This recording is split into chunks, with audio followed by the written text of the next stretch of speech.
सभी मातृ संतान सबको नमन।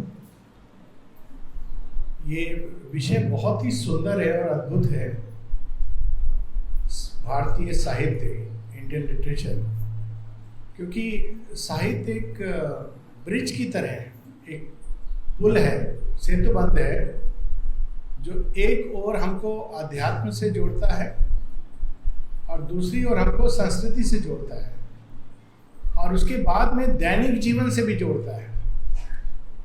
और इसी के थोड़े से पृष्ठभूमि से हम लोग प्रारंभ करेंगे कि ये इसका महत्व क्या है। कहा जाता है कि किसी मनुष्य को पहचानना है तो अक्सर लोग कहते हैं उसके बाहर के कर्म को देखो, पर कर्म में लोग ले आते हैं इस तरह का तौर तरीका कि आदमी बाहर से इम्प्रेस हो जाए, जिसको कहते हैं बिहेवियर, मैनर। लेकिन एक और तरीका है कि थोड़ी देर तक उसकी वाणी को सुनो, वो क्या बोलता है, कैसे बोलता है। वाणी एक ऐसा ब्रिज है जिसके माध्यम से हम उसके परे जा सकते हैं। तो इसका एक बहुत सुंदर, एक छोटा सा 5 मिनट का एक बैकग्राउंड, क्योंकि हमारे शास्त्र बताते हैं कि सृष्टि का प्रारंभ प्रथम स्पंदन नाद स्वर से हुआ और वो स्वर चला जाता है इस धरती के अंदर, जड़ तत्व के अंदर, और धीरे धीरे धीरे धीरे वो अपने आप को रिकवर कर रहा है, वही जो आदि स्रोत है। तो हम देखते हैं कि ये रिकवरी बड़ी इंटरेस्टिंग है। जड़ जगत में भी स्वर है, समुद्र, नदी, सूर्य की जो चल रहा है, धरती की गति अगर पकड़े तो हमको हर चीज के अंदर, पत्थरों के अंदर एक स्वर है जो कहीं ना कहीं निकलना चाह रहा है। फिर हम देखते हैं कि कीट पतंगों के अंदर एक बहुत इंटरेस्टिंग चीज है कि अंदर के अनुभवों में एक अनुभव ऐसा होता है जिसमें क्रिकेट साउंड, सावित्री में इसका वर्णन भी आता है, झिंगुर का शब्द वो भी सुनाई देता है। तो अद्भुत ढंग से स्वर अपने आप को रिकवर कर रहा है, फॉर्म्स को बना रहा है जिसे वो रिकवर करे। फिर वो चिड़िया में जो पशु जगत की सोल है, हम देखते हैं कि कितने सुंदर सुंदर स्वर, नोट्स, सॉन्ग बर्ड, नाइटिंगेल, इनके गीत जिनको शेरविन ने भी इमोर्टलाइज कर दिया है। तो वो स्वर, नाद, ध्वनि निकलने की चेष्टा कर रही है। फिर आती है और हायर पशुओं में, और अंत में मनुष्य के अंदर वो ध्वनियाँ अब शब्द बनने की चेष्टा करती है। और फिर शब्द क्या हो जाता है? शब्द एक प्रकार से अंदर जो अनुभव हो रहा है उसको मुखरित करके, ऑब्जेक्टिवाइज करके वो हम लोगों को उससे कन्फ्रंट कराता है। तो ये एक बहुत रोचक पूरी एक श्रृंखला है।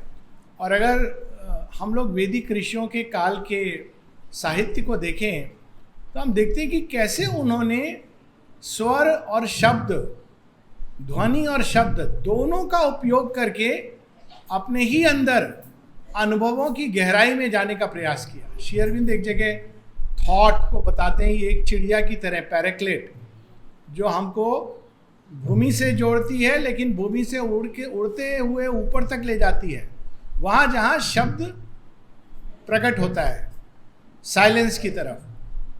तो ये शब्द का इतना बड़ा उपयोग या प्रयोग, जो भी हम कहें, ये भारतीय साहित्य में कई कई तरह के प्रयोग हुए हैं। उनमें से एक ये बहुत कंक्रीट है, इसीलिए श्री अरविंद इसको इतना महत्वपूर्ण स्थान देते हैं।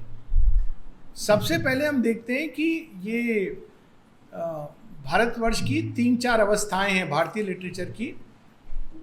पहली अवस्था है जब वो एक दिव्य शिशु की तरह, जो अर्ली फेज है, जिसको कहते हैं उषा काल की तरह भारतीय लिटरेचर का, क्योंकि एक बच्चे के अंदर कोई पूर्वाग्रह नहीं होते हैं, वो सीधा डायरेक्ट कांटेक्ट करता है रियलिटी के साथ। तो वो ऋषियों की वाणी में हम देखते हैं कि उनका एक सीधा डायरेक्ट कांटेक्ट होता है। इसको श्री अरविंद कहते हैं इंट्यूटिव एज।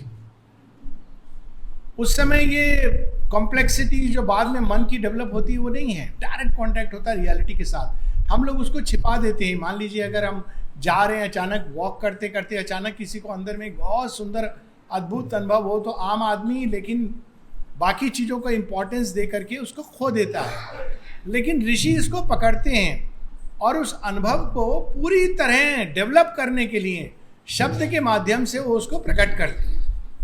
बहुत अद्भुत चीज है वो वैदिक काल की पोइट्री, डायरेक्ट है, बिल्कुल सीधा, उसमें कोई इंटेलेक्चुअल स्टेटमेंट इस तरह की कोई चीज नहीं है। भाषा सीधा एक दर्शन है, एक विजन है। वो जब वैदिक ऋषि कहते हैं कि अग्नि पुरोहित है, तो वो उस समय अग्नि को एक सिंबल मान करके अपने अंदर के एक सत्य को प्रकट कर रहे हैं, क्योंकि इसी भाषा में वो प्रकट हो सकता है। आप देखिए वैदिक लिटरेचर की मैं 5-7 मिनट, बहुत समय नहीं लूँगा, इंट्रोडक्शन है, तो उसमें हम देखते हैं कि 2-3 बड़ी अनोखी बातें हैं। उस समय शब्द क्रिस्टलाइज नहीं हुए हैं। अभी हम लोग बोलते हैं पंच तत्व, अग्नि, तो अग्नि से हमारे दिमाग में क्या आता है? वो जो बाहर अग्नि जलाते हैं, यही दिमाग में आता है, अग्नि। लेकिन अग्नि तत्व है, प्रिंसिपल है। वैदिक ऋषि उस अग्नि को बाहर भी देखते थे, अंदर भी देखते थे, और शब्द का अर्थ भी उसी तरह था। अग्नि शब्द में अग धातु होती है, और अभी भी हम लोग क्या कहते हैं किसी को? आगे चलो, आगे जाओ, आगे बढ़ो, आगे। तो अग्नि वो शक्ति है, वो ऊर्जा है जो हमको आगे की ओर ले जाती है। जहां भी प्रगति की प्यास है, जहां भी और आगे जाने की चाह है, जहां भी एस्पिरेशन है, टुवर्ड अभिप्सा है, towards greater and greater conquest, वहां अग्नि है। तो अब हम देखते हैं कि ये अग्नि, अब यही अग्नि अनेकों रूप में आती है। अब वो सौर ऊर्जा है जो हर चीज को घुमा रही है। जठर अग्नि है जो देह के अंदर जलती है, उसमें अलग प्रकार की भूख जाग जाती है। तो यह जो अग्नि है, उन्होंने इसको इतने सुंदर ढंग से, तब वर्ड्स के मीनिंग क्रिस्टलाइज नहीं है, इसीलिए उस समय की जो क्लासिकल संस्कृत है उसको बाद में जब इंटरप्रेट करते हैं आज के माइंड से, बिना अनुभव के, तो वो उसके रहस्य को नहीं जान पाते। तो हम देखते हैं कि वो अग्नि, बाहर की अग्नि, बाहर की अग्नि की पूजा, और फिर कई सारी चीजें एकदम मन उसको कनेक्ट नहीं कर पाता है। अश्व, अश्व के पांव में घी, घी से भरे हुए अश्व के पांव। अब मॉडर्न लैंग्वेज में जब हम उसको ट्रांसलेट करते हैं, जैसे जर्मन स्कॉलर मैक्स मुलर ने किया, तो कहते हैं इसका तो मतलब ही नहीं समझ में आ रहा है। तो हो सकता है उस समय के लोग प्रिमिटिव थे। ये क्या लिख रहे हैं? घोड़ा, अश्व का मतलब है घोड़ा, और घोड़े के पांव में घी। होता है, कभी किसी ने देखा है घोड़े के पांव में घी? लेकिन जो वैदिक ऋषि हैं वो अश्व के साथ केवल बाहर का घोड़ा नहीं देखते थे, अश्व। और देखिए अभी भी ये चीज है, जब फिजिक्स में हम पावर को डिस्क्राइब करते हैं तो एक टर्म होता है horse power, correct? Still it is used, horse power. और घोड़े को अगर आप देखेंगे तो पहली चीज जो स्मरण आती है एक प्रकार की गतिशील ऊर्जा। घोड़ा माना इसके नहीं जाता है, भागता है, धावक है वो। तो एक और अग्नि जो आगे बढ़ने में सहायता देती है, दूसरी ओर वह शक्ति जो हमको स्विफ्टली ले जाती है, वहां से आता है अश्वपति। तो वैदिक ऋषि जब कहते हैं कि हमको अश्व चाहिए, तो वो केवल बाहर के अश्व नहीं, बाहर भी अश्व चाहिए, लेकिन साथ में अंदर में वह गति की शक्ति दो। तो इस प्रकार से हम देखते हैं कि उस गति की शक्ति में घोड़े के पांव में वो घी कहां से आ गया? वहां हम घृतम शब्द को देखते हैं। घृतम क्या है? जो हर चीज को चिकना करता है, स्मूथ करता है। माइंड के अंदर बहुत कठोरता है, उसको स्मूथ कर देती है, घृतम। तो उसको जब हम डालते हैं अग्नि के अंदर तो अग्नि बढ़ती है। अगर माइंड के अंदर बहुत कठोरता है और उसको हम अभिप्सा की एस्पिरेशन में की अग्नि में डालते हैं तो इट टेक्स टाइम। तो घृतम, पहले उसको नमनीय होना है। कितना सुंदर है ये पूरा एक इनर योगा। तो वैदिक काल में हम ये देखते हैं कि इनर योग। लेकिन धीरे धीरे बच्चा बड़ा होता है और उसके दिमाग में, जैसे 13-14 साल के बच्चे के दिमाग में क्वेश्चन आते हैं, वैसे ही हम देखते हैं कि भारतवर्ष एक ऐसी एज में चला जाता है, प्रवेश करता है ऐसे युग में जहां वो अब रैशनल माइंड एक्टिव हो गया है। तो अब रैशनल माइंड जब एक्टिव होता है तो वो क्या करता है? वेदों के बहुत सारे पार्ट को वो रहने देता है, डिस्कार्ड नहीं करता है, लेकिन उसको इंपॉर्टेंस नहीं देता है। वो कहता है वेदों का हम एसेंस देखेंगे। तो एसेंस में क्या मिलता है उसको? वेदांत, एंड ऑफ नॉलेज। वो उपनिषद के रूप में एज स्टेटमेंट्स ऑफ ट्रूथ, ईशावास्यमिदं सर्वम यत्किंच जगत त्याम जगत, और उसकी पोइट्री भी बड़ी अद्भुत है, लेकिन समय की सीमा है तो उसकी बात मैं नहीं करूँगा। उसमें बड़े सुंदर ढंग से दो लाइन्स के एक श्लोक, और प्रत्येक लाइन में 2 पार्ट्स होंगे जो स्टेटमेंट एक दूसरे को कंप्लीट करेंगे। ईशावास्यम इदम सर्वम यत् किंच जगत्याम जगत, एक दूसरे के पूरक होंगे। तेन तक्तेन भुंजिता माँ हृदय कस्य स्विद्धनम, एक दूसरे के पूरक होंगे और पूरा श्लोक कंप्लीट होगा। ईशावास्यम इदम सर्वम यत् किंच जगत्याम जगत तेन त्यक्तेन भुंजिता माँ हृदय कस्य स्विद्धनम। अब ये कंप्लीट स्टेटमेंट हो गया। इतना ब्यूटीफुल है, उसके तो विस्तार में कभी होनी चाहिए चर्चा। कठोपनिषद में उसी प्रकार से हम देखते हैं, केन उपनिषद में अद्भुत सारे के सारे स्टेट करके, तो उन्होंने वेदों का जो एसेंस को लिया और एसेंस को प्रस्तुत कर दिया। लेकिन वेदों में केवल यह नहीं है, वेदों में जीवन को जीने का भी शैली है। तो उन्होंने, वैदिक ऋषियों ने समाज को भी ऑर्गेनाइज करने की चेष्टा की थी इसी आधार पर। तो वो पार्ट को कर्म कांड कहते हैं। ये हो गया ज्ञान कांड, उपनिषद।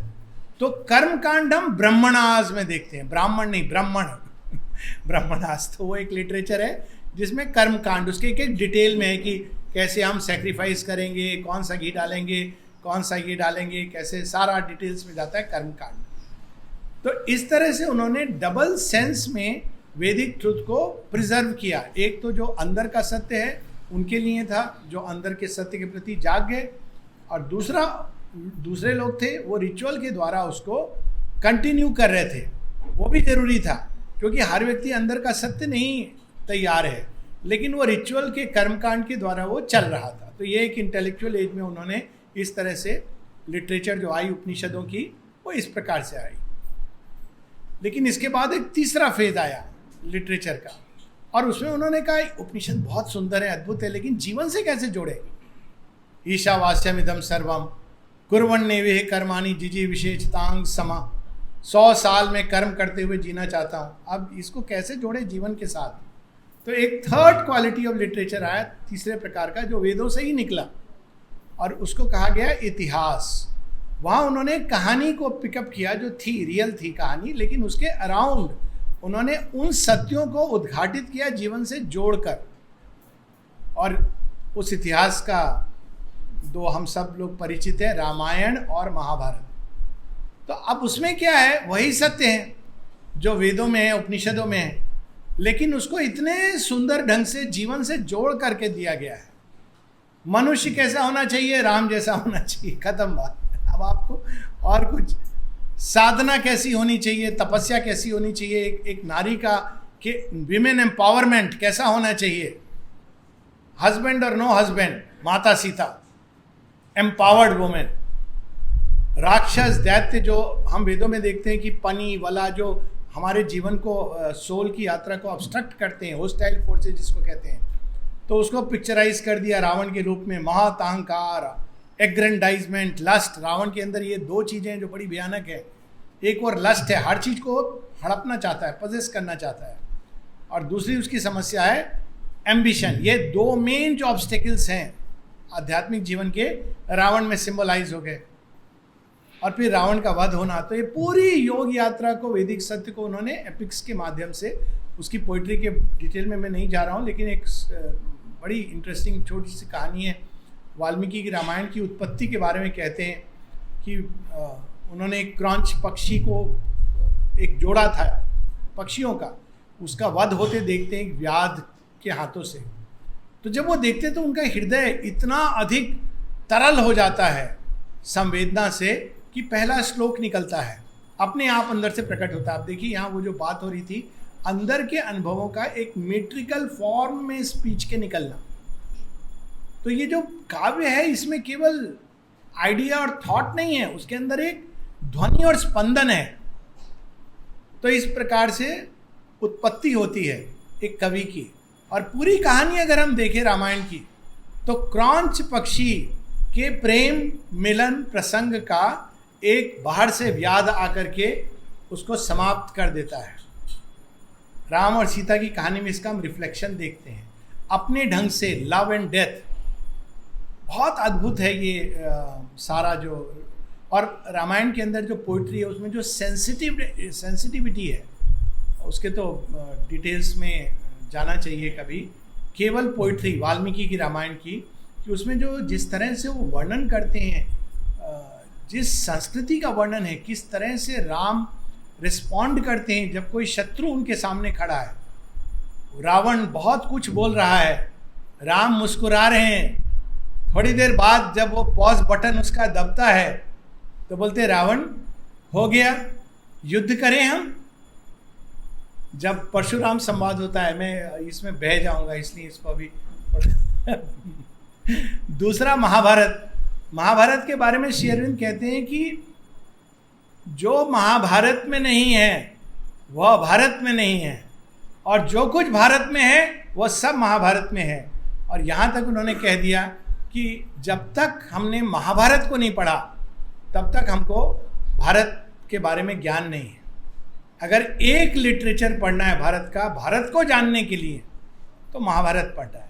क्योंकि अब महाभारत से हम लोग ज़्यादा कनेक्ट करते हैं, क्योंकि जो वाल्मीकि के कैरेक्टर्स है वो सुपर ह्यूमन है। हर कैरेक्टर ऐसा है कि जिसकी हम कल्पना नहीं कर सकते हैं। वाल्मीकि के कैरेक्टर्स एक्सट्रीम हैं, राम एक्सट्रीम है, अपने त्याग में एक्सट्रीम है, तप में एक्सट्रीम है, माता सीता एक एक्सट्रीम है, हनुमान जी की जो हम पढ़ते हैं कहानियाँ वो एक सुपर ह्यूमन है, रावण भी एक्सट्रीम है, देवताओं को बांध लेता है। लेकिन महाभारत में ये एक्सट्रीम हम नहीं देखते हैं, सब ह्यूमन कैरेक्टर है। वही एम्बिशन अब दुर्योधन के अंदर आता है, वही लस्ट आता है, लेकिन वो एक ह्यूमन लेवल पर है, तो उससे कनेक्ट करना ज़्यादा सरल होता है। वहाँ 10 सिर वाला दुर्योधन नहीं है, वहाँ एक सिर वाला है, लेकिन महत्वाकांक्षी, अहंकार से भरा हुआ। तो इस प्रकार से हम धीरे धीरे महाभारत से कनेक्ट करना ज़्यादा सरल होता है। और हम देखते भी हैं कि रामायण से महाभारत की यात्रा from an ideal man to a super human की यात्रा है। राम ने धरती पर वानरों के इवोल्यूशन की कहानी है। तो ये लिटरेचर महाभारत में लेकिन व्यास है, तो वो व्यास का जो स्टाइल है बहुत अलग है। व्यास का स्टाइल बहुत डायरेक्ट है, पावरफुल है। जैसे फॉर एग्जाम्पल एक उदाहरण श्री अरविंद बताते हैं कि कीचक वध, हम सब ने पढ़ा है उसके बारे में। कीचक वध, जब कीचक द्रौपदी के साथ, पांचाली के साथ एक प्रकार का छेड़छाड़ करता है, मॉडर्न लैंग्वेज में कहा जाए तो। द्रौपदी जाती हैं और भीमसेन किचन में सोए हुए हैं क्योंकि वो रसोइया हैं। तो द्रौपदी उनको कैसे एड्रेस करती हैं, ये रामायण में नहीं आएगा। रामायण में बड़ा उस समय भी एक सुंदर मधुर भाषा होगी। द्रौपदी जाके कहती हैं भीम को, कैसे तुम सो सकते हो, तुमको भीम होने पर गर्व कैसे हो सकता है जब पांचाली के साथ इस प्रकार का व्यवहार हुआ। इतना डायरेक्ट और पावरफुल है वो कि भीम उठ के क्या हुआ है। Very powerful poetry it is, मतलब उसको पोइटिक भाषा में पढ़े तो बहुत ही सुंदर है। तो ये एक तीसरा फेज होता है जहाँ वैदिक ट्रुथ्स को जीवन में उतारा जाता है। तो पहला फेज है जहाँ प्योर स्पिरिचुअल, दूसरा फेज है जहाँ इंटेलेक्चुअल स्टेटमेंट, तीसरा है जब वो जीवन में उतारा जाता है। तो इसको 3 अवस्थाएं कहते हैं, दिव्य शिशु, वैदिक काल, फिर वो एडोलेसेंट जब इंटेलेक्चुअल आदमी पढ़ाई कर रहा है, समझ रहा है, और फिर मैनहुड जब वो उसको अपने जीवन में उतारते हैं। और इसके बाद हम देखते हैं 4th फेज आता है जब ये लिटरेचर जीवन के विविध डिटेल्स में जाता है। तो विविध डिटेल्स में कैसे जाता है, पुराण, तंत्र और कालिदास, और भी हैं, भवभूति हैं, संस्कृत लिटरेचर की यहाँ बात हो रही है। तो वहाँ भाषा भी चेंज होने लगती है, अधिक मॉडर्न होने लगती है, लेकिन अधिक अलंकृत होने लगती है। अब कालिदास तो मेघ को देख करके वो ओरिजिनल SMS मेघ को ही दूत बनाते हैं। देखिए बड़ा इंट्यूटिव है उनका। अभी भी हम लोग मेघदूत ही है ना, जितने SMS करते हैं सब तो मेघ के माध्यम से जाते हैं, इंटरनेट। तो ओरिजिनल इंटरनेट के आविष्कारक कालिदास हैं अकॉर्डिंग टू मेघदूतम में। वो मेघ को एड्रेस करके कहते हैं मेरा ये संदेश ले जाओ अलकापुरी में। तो वो मेघ पूछते हैं मैं अलकापुरी कहाँ है, किसको देना है संदेश। तो बताता है यक्ष कि वहाँ पर आपको ऐसे से संदेश देना है, उनको मेरी प्रेमिका है। तो कहते हैं मैं पहचानूंगा कैसे। अब वो जो वर्णन है वो कल्पना के परे है, वो डिस्क्राइब कर रहे हैं कि कैसे तुम पहचानोगे। उसी प्रकार से उनके लिटरेचर में हम देखते हैं नल दमयंती, श्री अरविंद ने कुछ उनके पोर्शंस को ट्रांसलेट किया है जो भारतवर्ष का वर्णन करते हैं। हिमालय को डिस्क्राइब करते हैं, थ्रोन पे बैठा है, उसके दोनों हाथ मेजरिंग रॉड की तरह समुद्र के अंदर धसे हुए हैं। अनइमेजिनेबल। तो वहाँ पे हम देखते हैं कि भाषा अलंकृत हो रही है, वो अध्यात्म है लेकिन वो बैकग्राउंड में जा रहा है, जीवन के विविध डिटेल्स में अब वो भाषा प्रवेश कर रही है। पुराण और तंत्र में भी, पुराण और तंत्र तो अगम ही शास्त्र हैं, एटलीस्ट तंत्र इज डायरेक्टली अगम, लेकिन उसमें उसी सत्य को एक कई लेवल्स पे, शिव पार्वती का विवाह हो रहा है, ये सब उसमें उनके माध्यम से सारे ज्ञान सत्यों को उतारने की चेष्टा की जा रही है। और अंत में to cut the long story short, हम देखते हैं कि इसका अलग अलग भाषाओं में इसका प्रसारण होता है। तुलसी की रामायण होती है, कम की रामायण होती है, और बंगाल में, उड़ीसा में संस्कृत भाषा बिल्कुल अनेकों रिचनेस में चली जाती है और उन्हीं सत्यों को प्रकट करती है। तो ये संक्षेप में, और मूल चीज़ ये है कि वाणी के माध्यम से हम रिकवर करते हैं उस सत्य को जो हमारे अंदर है। जब शब्द और वाणी वहाँ ले जाती है तब हमको वो याद रखना चाहिए, go beyond the word written और स्पोकन, शब्द ब्रह्म अति वर्तते। धन्यवाद।